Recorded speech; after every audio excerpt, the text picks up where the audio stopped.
নোটিশের পরেও থামেনি নির্মাণ। কালনায় বিতর্কিত বিল্ডিংয়ে তালা লাগালেন বিজেপি বিধায়ক সিদ্ধার্থ মজুমদার। পূর্ব বর্ধমানের কালনা শহরের ডাঙ্গাপাড়া এলাকায় রাস্তার ওপর অবৈধ নির্মাণের অভিযোগ ঘিরে চাঞ্চল্য ছড়িয়েছে। অভিযোগ, কয়েকদিন আগে সংশ্লিষ্ট নির্মাণ কাজ বন্ধ রাখার জন্য নোটিশ জারি করা হলেও তা অগ্রাহ্য করে নির্দ্বিধায় নির্মাণ কাজ চালিয়ে যান বিল্ডিংয়ের মালিক গোপাল তিওয়ারি। রবিবার ঘটনাস্থলে পৌঁছন কালনা বিধানসভার বিজেপি বিধায়ক সিদ্ধার্থ মজুমদার। তার সঙ্গে উপস্থিত ছিলেন দলের কর্মী সমর্থকেরাও। পরিস্থিতি পরিদর্শনের পর বিতর্কিত ওই বিল্ডিংয়ে তালা লাগিয়ে দেওয়া হয়। বিধায়ক সিদ্ধার্থ মজুমদার বলেন, নিয়ম বহির্ভূত ও বেআইনিভাবে এই বিল্ডিং নির্মাণ করা হয়েছে। কাজ বন্ধ করার নোটিশ দেওয়া সত্ত্বেও নির্মাণ কাজ চালিয়ে যাওয়া হয়েছে।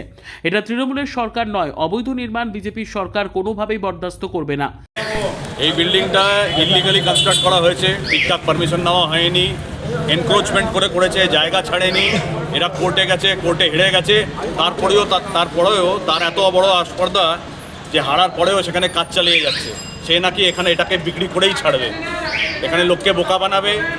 এখানে এরা ভাবছে এখনও তৃণমূলের সরকার আছে, এখানে যা ইচ্ছে তাই করে বেড়াবে, যেরকম পল্টুবাগের সময় করে গেছে বা মমতা ব্যানার্জির সময় করে বেরিয়েছে। এবারে তারা হাড়ে হাড়ে টের পাবে যে ভারতীয় জনতা পার্টির যখন এসছে পাওয়ারে তারা কি করতে পারে। এই বিল্ডিং আমরা খুলতে দেবো না। আমরা আজকে পুলিশে যাব, পুলিশকেও বলবো এটা সিল করে দিতে, পুরো বিল্ডিং সিল করে দেবো।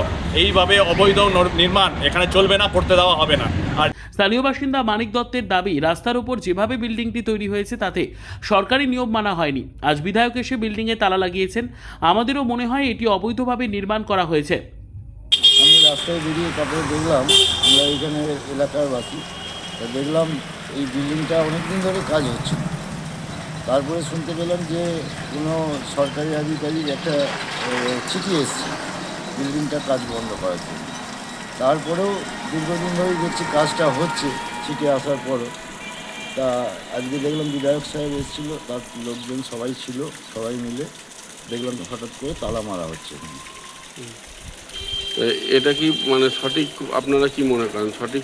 রাস্তার ধারে আমরা যেটুকুনি জানি ছেড়ে এত বড় বিল্ডিং তৈরি হয়, এটা আমার মনে হচ্ছে যে সরকারিভাবে নিশ্চয়ই জানে তারা, অবৈধভাবেই আর কি বিল্ডিংটা উঠেছে।